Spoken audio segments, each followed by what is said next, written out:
안교교과 해설 방송을 시작하겠습니다. 이번 주는 제5장 모든 민족과 바벨이라는 제목으로 창세기 9장 18절부터 11장 9절까지의 내용을 공부하겠습니다. 홍수 이후에 인류는 노아의 세 아들로 인해서 다시 온 땅에 충만하게 되었죠. 창세기 1장에서 하나님께서 인간을 창조하신 후에 땅에 충만하고 번성하라고 하신 그 말씀은 아담의 자녀들에 의해서 성취되었다가 홍수로 인해 모두가 멸망을 당하게 됩니다. 그렇게 홍수로 리셋이 된 이 땅에서 인류는 노아의 자녀들에 의해서 다시 충만하게 되죠. 이렇게 온 땅에 번성하게 된 인류는 아담과 하와의 타락의 영향으로 하나님의 뜻을 벗어난 지상의 나라를 세워가게 됩니다.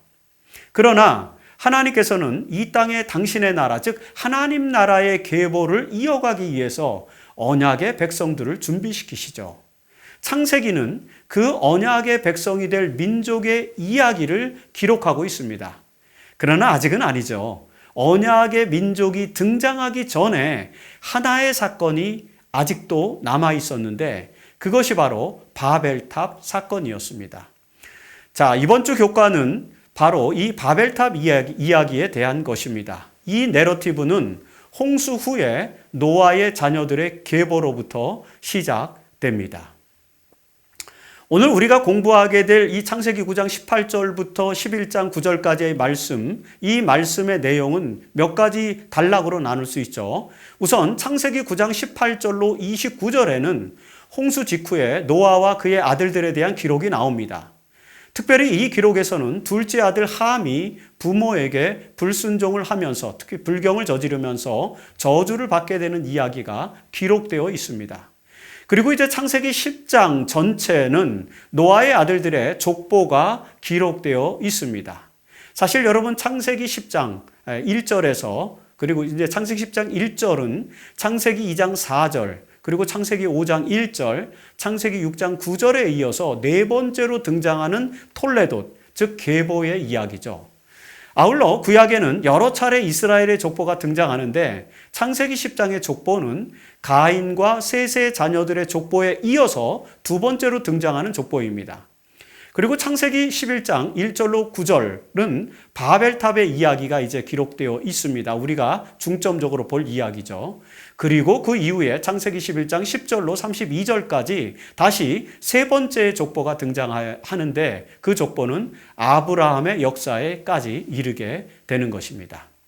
지난주에 공부한 노아 시대의 홍수 사건은 인류의 죄악이 세상에 관영했기 때문에 그에 대한 심판으로 발생한 것이었죠. 그 홍수로 인해서 지상의 모든 존재들이 멸절되었고 오직 의인으로 인정받은 노아와 그의 가족들만 살아남았습니다.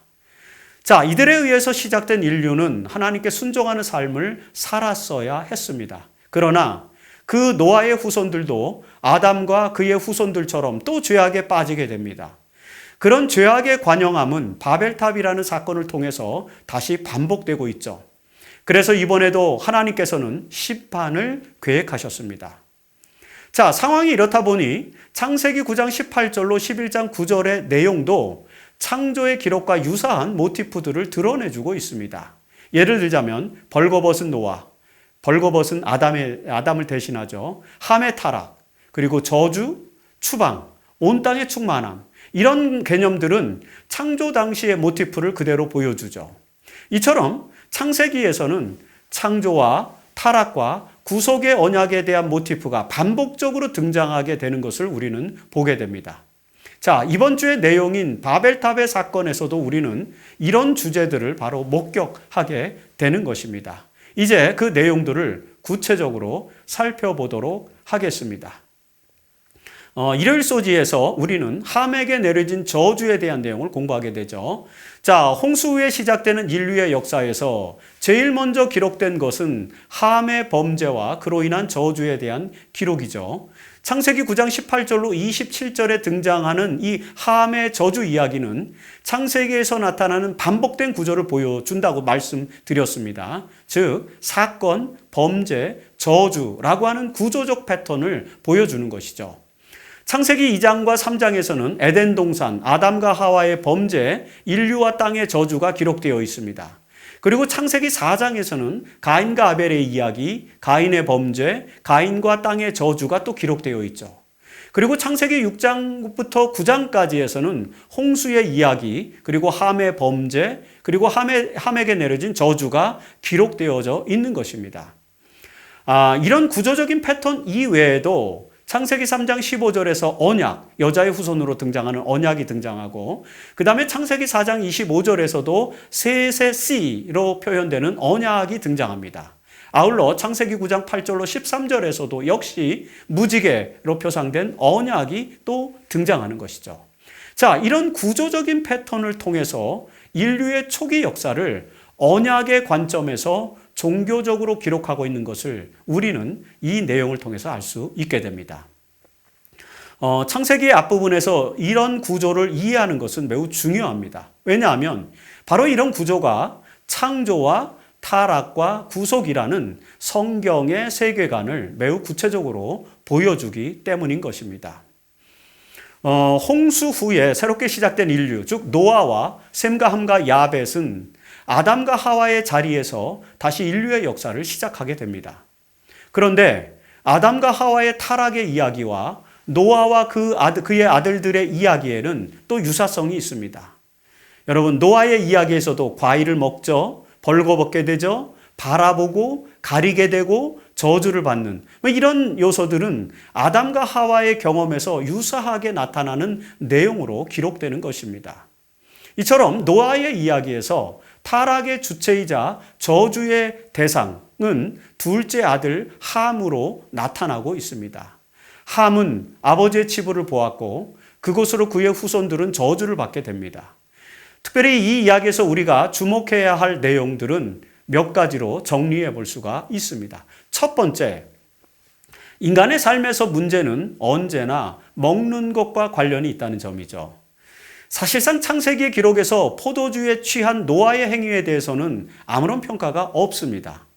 창세기 9장 21절에서 노아는 포도주를 마시고 취하여 그 장막 안에서 벌거벗은 상태에 놓여 있었다라고 그렇게 기록하고 있습니다.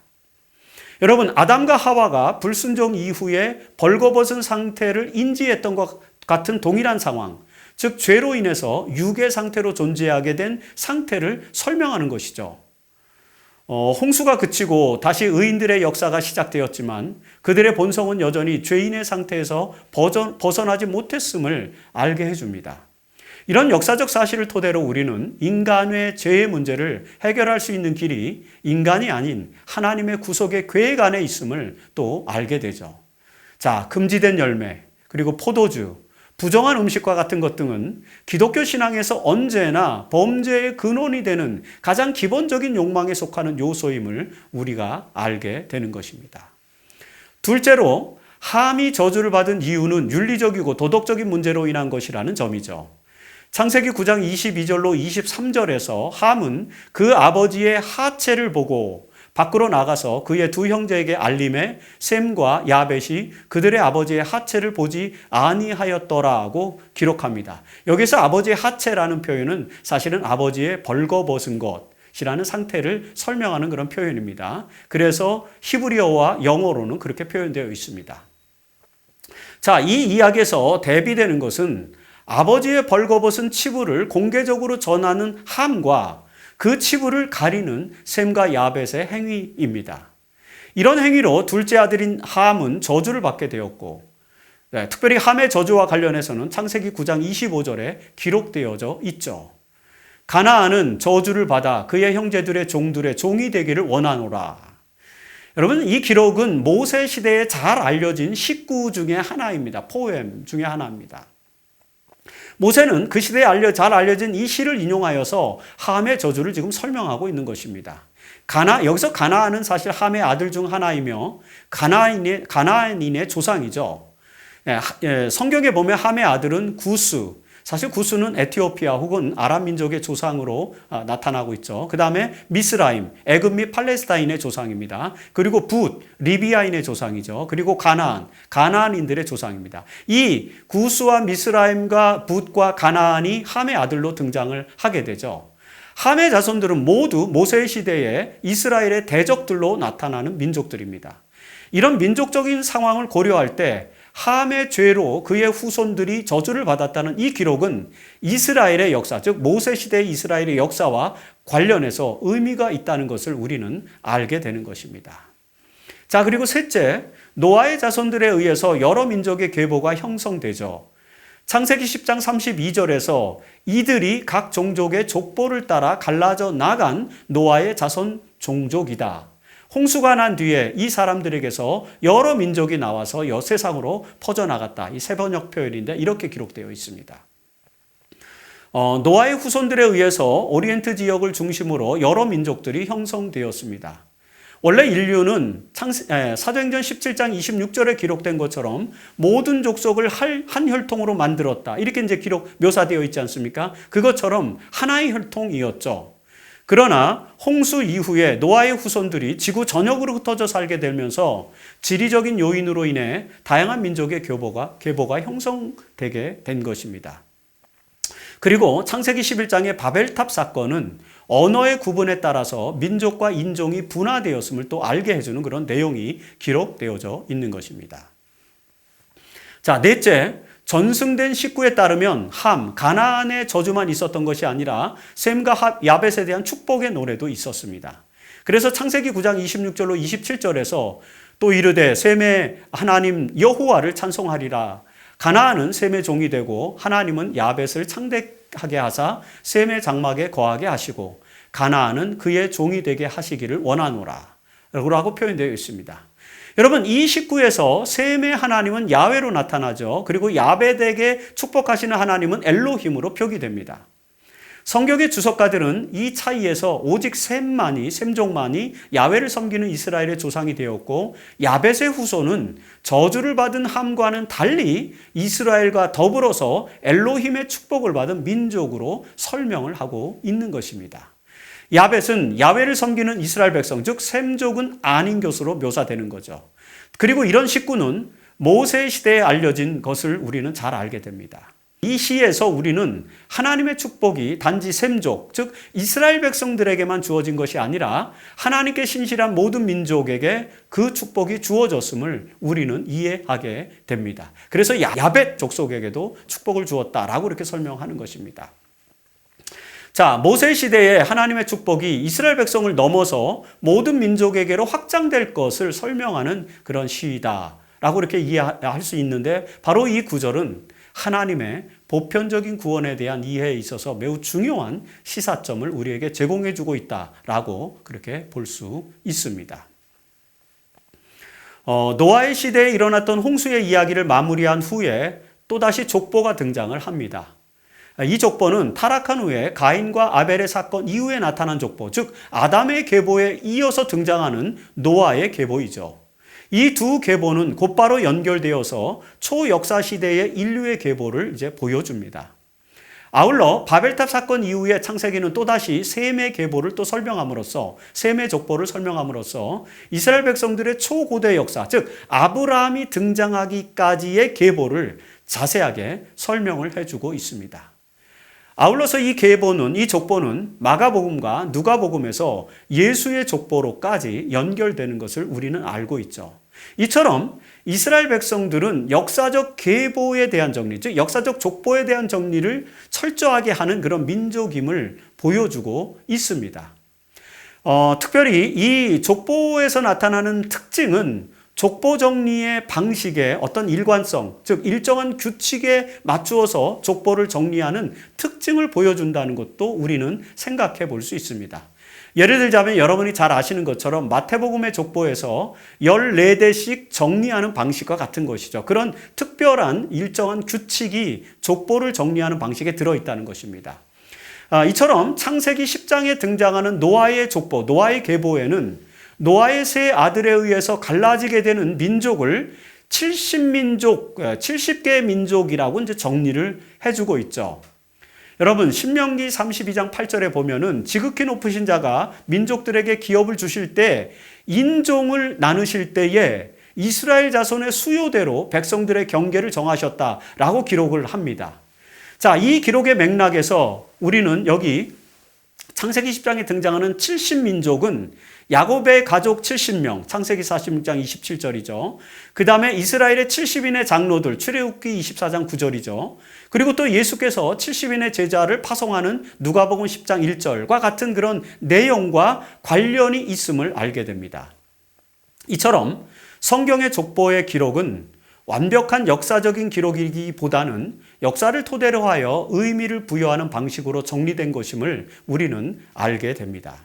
안교 교재의 저자인 두칸 교수는 성경에 기록된 족보의 기능을 세 가지로 정리해주고 있죠. 첫 번째 기능은 성경에 기록된 사건들의 역사성을 강조한다는 것입니다.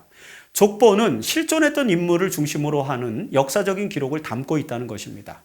그리고 둘째 기능은 과거로부터 현재까지의 연속성을 드러내는 것이라는 것입니다.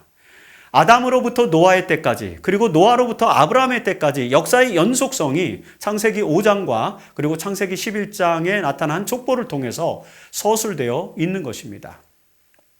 그리고 창세기 족보가 가지는 세 번째 기능은 타락이 인류에게 끼친 운명의 역사를 드러내준다는 것입니다. 우리는 창세기 족보를 통해서 인류가 죄로 인해서 반복적으로 저주를 받고 타락하게 되는 역사적 내용들을 이해하게 됩니다. 물론 이러한 족보의 역사는 메시아의 도래에 이르게 되어 다시 한번 희망의 역사로 전개되기도 하죠. 그래서 창세기 11장에서도 이 창세기 11장에서의 족보는 메시아의 조상이 되는 아브라함의 족보로 연결되고 있는 것을 우리가 볼 수 있게 되는 것입니다.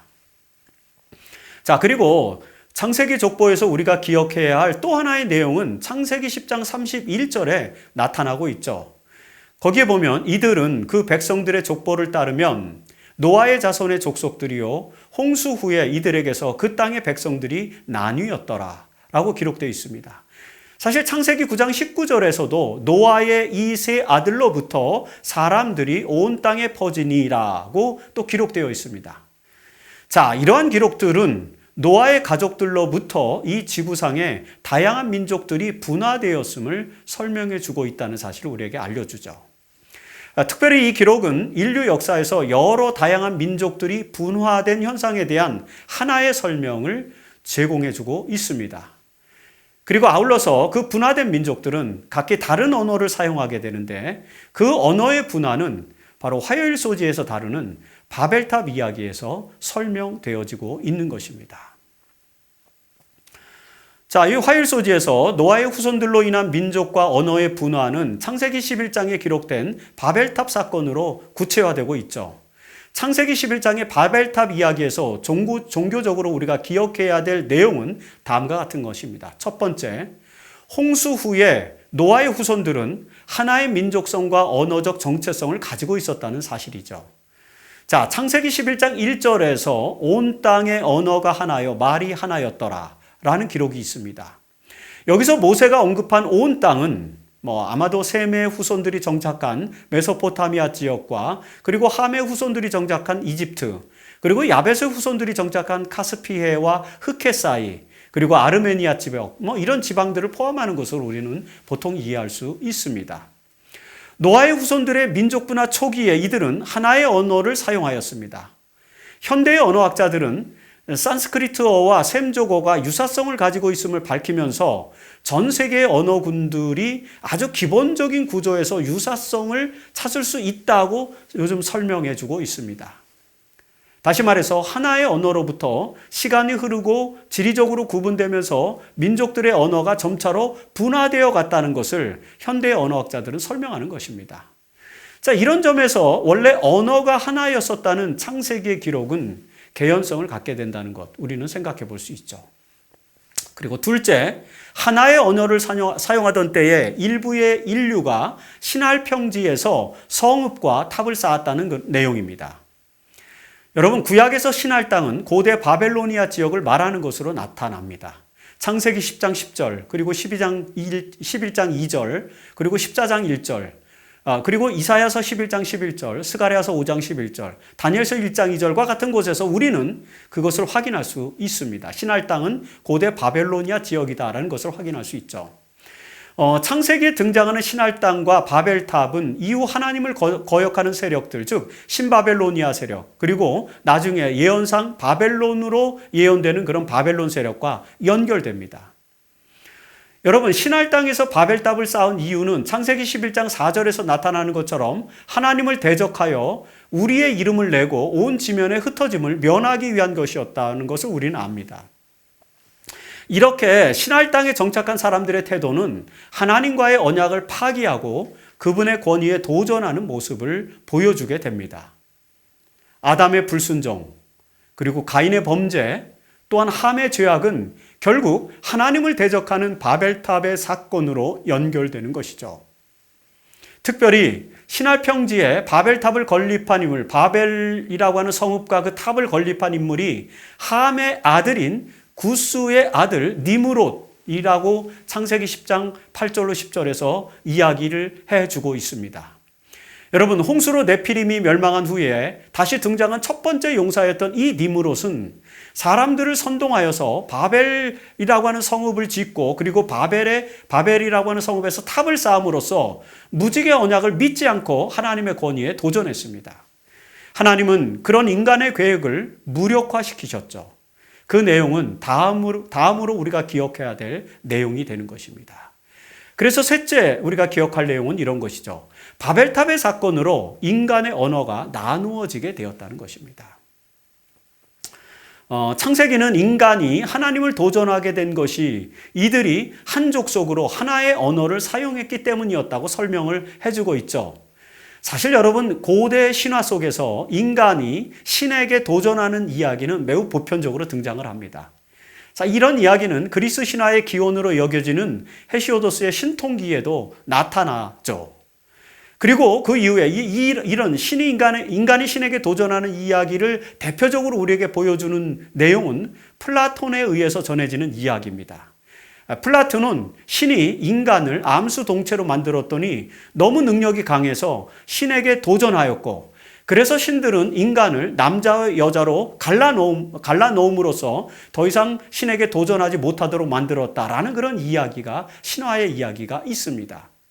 이 플라톤이 전승해주는 이야기는 인간이 하나의 언어를 사용함으로 신에게 도전하였고, 그래서 신은 인간의 언어를 분화시켰다고 하는 바벨탑의 이야기와 매우 유사한 구조를 가지고 있습니다.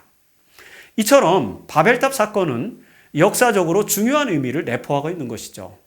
여러분, 신할 땅, 즉 바벨이라는 도시에 거주한 인간들은 니므롯을 앞세워서 바벨탑을 건축하고 하나님의 권위에 도전했는데, 그때 묘사한 표현들, 즉 그들이 말하되, 그리고 우리가 만들자, 우리 이름을 내고, 이런 표현들은 창세기 1장과 그리고 창세기 11장 이런 것에서 비교 대조적으로 나타나는 그런 표현들입니다. 이런 표현들은 하나님의 창조와 관련된 행위에서 사용된 용어들이라는 사실을 우리가 알 수 있죠.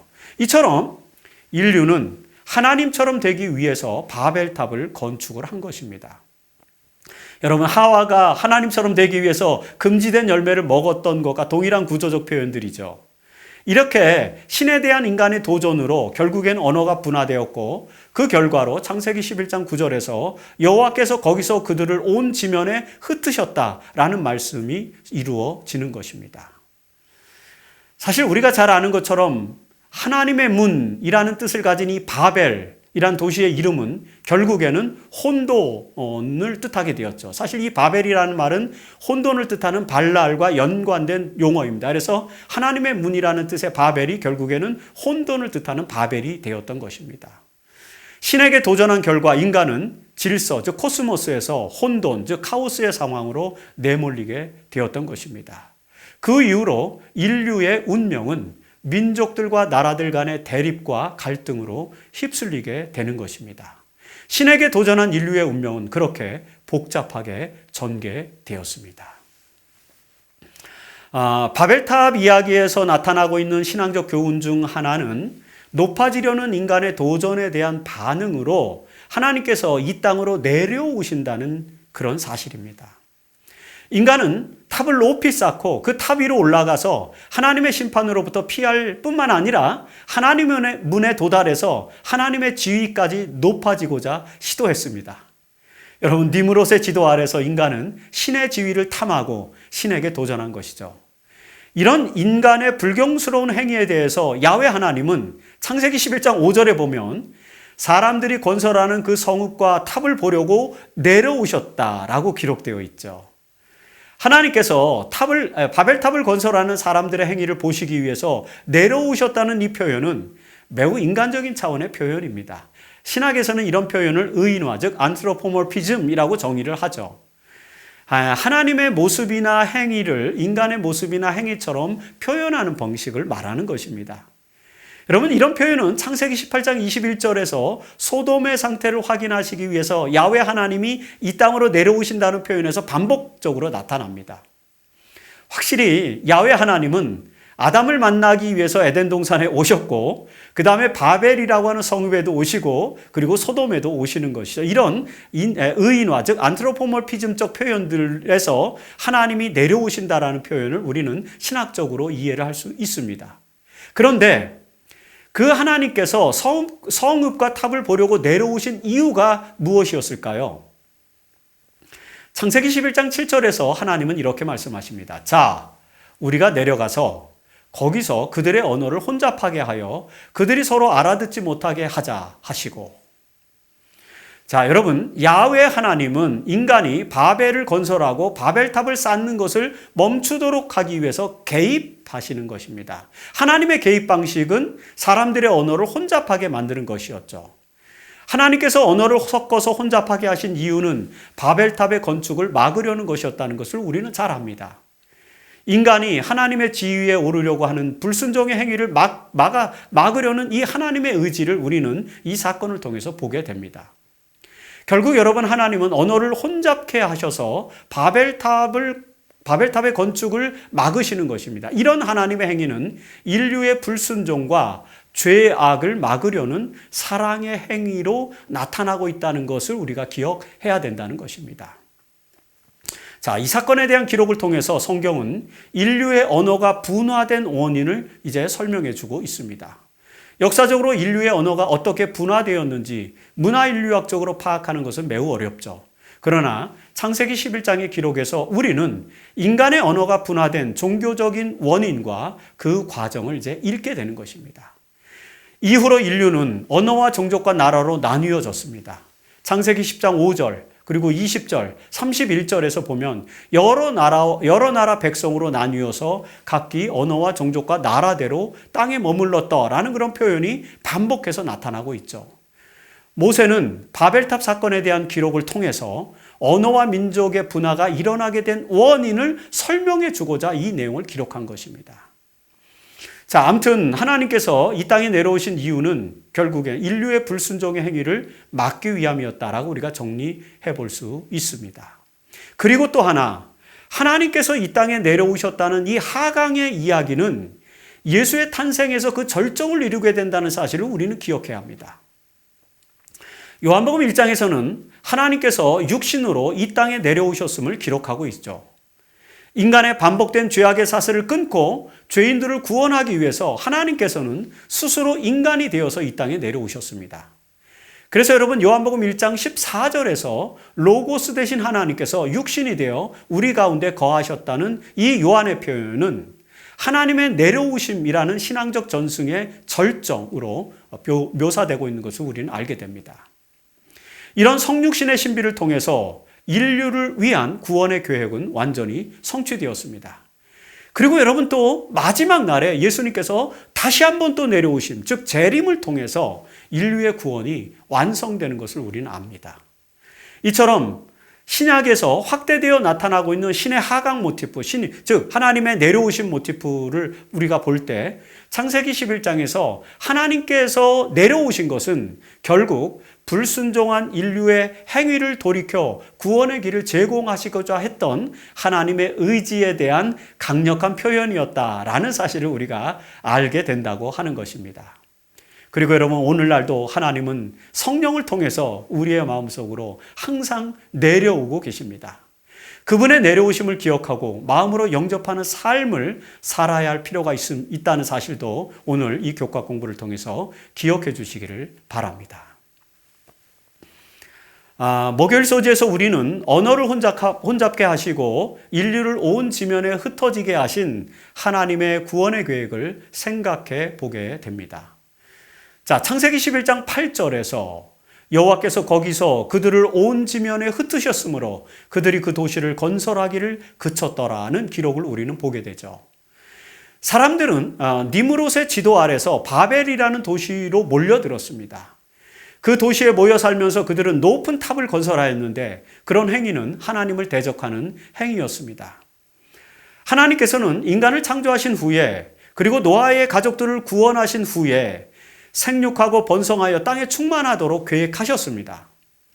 여러분, 인류가 온 땅에 충만하기 위해서는 각 지역으로 흩어져서 살아가야만 했죠. 그러나 인류는 바벨이라는 도시로 모여든 것입니다. 바벨로 모여든 인류는 하나님 대신 자신들의 이름을 내고자 하였어요. 이렇게 하나님을 높이는 대신에 자신들의 업적과 명예를 추구하게 된 것입니다. 그리고 또 하나, 온 지면에 흩어지지 않으려고 노력하였다는 것입니다. 그들은. 이런 행위들은 명백하게 하나님의 뜻에 반하는 행위였다는 것입니다. 불순종의 모습이었다는 것이죠.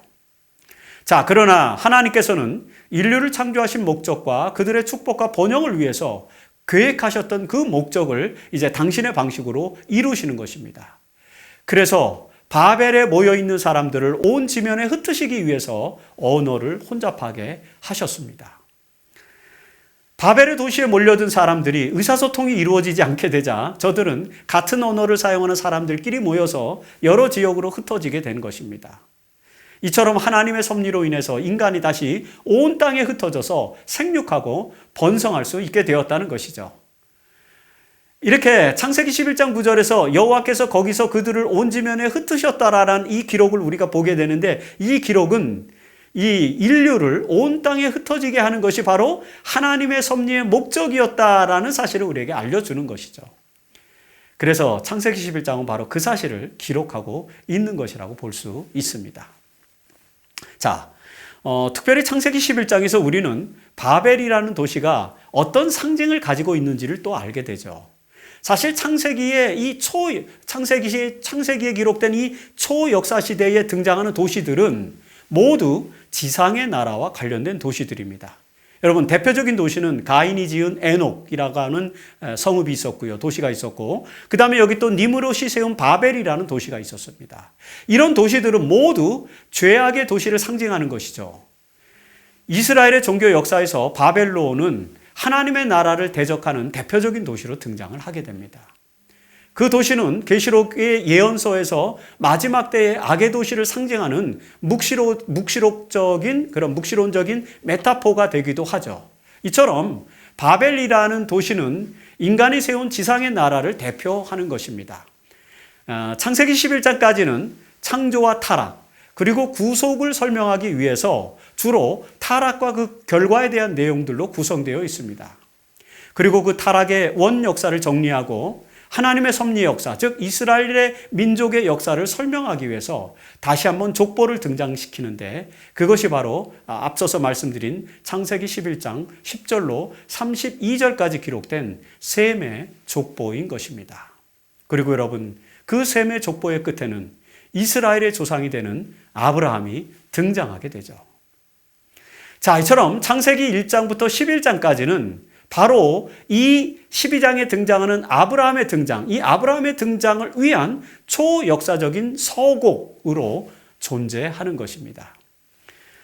일반적으로 요한복음 1장이 요한복음 2장부터 24장까지의 예수의 생애를 설명하는 서곡이었던 것처럼 창세기 1장부터 11장까지는 아브라함으로부터 시작되는 이스라엘 민족의 역사를 설명하기 위한 장대한 서곡이었음을 이해하는 것, 이것이 매우 중요한 이해의 포인트다라고 말씀드릴 수 있습니다. 창세기 11장 10절에 나타나는 셈의 족보, 즉 톨레돗은 앞서 설명했던 것처럼 창세기 2장 4절, 그리고 창세기 5장 1절, 그리고 창세기 6장 9절, 그리고 창세기 10장 1절에 이어서 창세기에 등장하는 마지막 계보입니다. 이후에 성경의 족보는 이스라엘 민족의 족보, 즉 예수 그리스도의 탄생으로 이어지는 족보로 통합됩니다. 이런 이야기들은 다음 주부터 더 구체적으로 살펴보게 됩니다. 자, 이번 주 우리는 바벨탑의 사건을 중심으로 인류의 언어와 민족이 분화되어서 온 땅에 흩어져 살게 된 역사적 배경과 관련된 창세기의 기록에 대해서 공부를 하였습니다. 이제 교과의 내용을 좀 정리해 보도록 하죠. 홍수 이후에 노아의 세 아들인 셈과 함과 야벳의 후손들은 결국 온 땅에 충만하게 되어 모든 언어와 민족의 조상들이 되었습니다. 여러분, 특별히 이들 중에서 구스와 그 다음에 미스라임과 붓과 가나안의 조상인 함에게는 저주가 내려지고 셈과 야벳에게는 축복이 내려졌습니다. 함에게 내려진 저주는 그의 자손들이 구스와 이집트와 팔레스타인과 그 다음에 가나안 민족의 조상이 되었다는 것과 관련되어 있다는 사실을 제가 간략하게 언급해 드렸습니다. 그러나 여러분, 이런 저주 속에서도 하나님은 축복의 통로를 마련하셨죠. 가나안은 함의 저주 아래 놓여 있었지만 결국은 셈의 후손인 아브라함이 그곳에 정착하게 되면서 이스라엘 백성들의 축복의 땅으로 변화되는 것입니다. 이것은 하나님께서 죄악으로 인해 저주받은 땅에서 구원의 계획을 통해서 축복의 길을 마련하신 것을 설명하는 방식이 되는 것이죠. 창세기에서 역사시대가 시작되는 기록에서 이러한 축복의 길이 본격적으로 등장하게 됩니다. 우리는 그 내용을 다음 주에 공부하게 됩니다. 자, 이번 주의 교과는 노아의 세 아들의 계보와 더불어 바벨탑의 이야기를 통해서 종교적인 교훈을 마무리하게 되죠. 바벨탑의 사건에서 우리가 기억해야 할 교훈은 엘렌 화이트가 기록한 부조와 선지자 118페이지에 있는 내용으로 우리가 다시 한번 살펴볼 수가 있습니다. 제가 읽어드리겠습니다. 그들은 이곳에 도시를 건설하고 그 도시 안에 세계의 경이가 될 굉장히 높은 탑을 세우기로 결정하였다. 이 사업은 백성들이 각지에 널리 흩어지는 것을 막고자 계획되었다. 하나님께서는 사람들이 온 땅에 흩어져서 땅에 충만하고 그것을 정복하도록 지시하셨었다. 그러나 이 바벨탑 건설자들은 그들의 공동사회를 한 단체로 연합시켜서 결국 온 세계를 포함할 한 왕국을 세우기로 결정하였다. 그리하면 그들의 도시는 세계적 제국의 수도가 될 것이며 그 영광은 온 세계의 칭찬과 존경을 자아낼 것이며 건설자들은 명성을 얻을 것이었다. 하늘에까지 닿을 굉장한 탑은 이 탑 건설자들의 명성을 후대에 길이 보존시키면서 저들의 능력과 지혜의 기념비로서 서 있게 하고자 의도되었다. 창세기 1장부터 11장에서는 하나님의 섭리와 인간의 타락, 그리고 그 상태로부터 인간을 구원하시는 하나님의 구속의 계획이 반복적으로 등장하게 됩니다. 바벨탑은 인간이 하나님께 도전하는 불순종을 다시 한번 보여줍니다. 그러나 이러한 불순종에도 불구하고 하나님은 인류를 온 땅에 흩어지게 하시고 축복과 구원의 길을 다시 마련하셨습니다. 그 하나님의 섭리를 기억하면서 오늘 우리의 삶을 되돌아보는 그런 시간을 가지시기를 바라면서 교과 해설 방송을 마치도록 하겠습니다.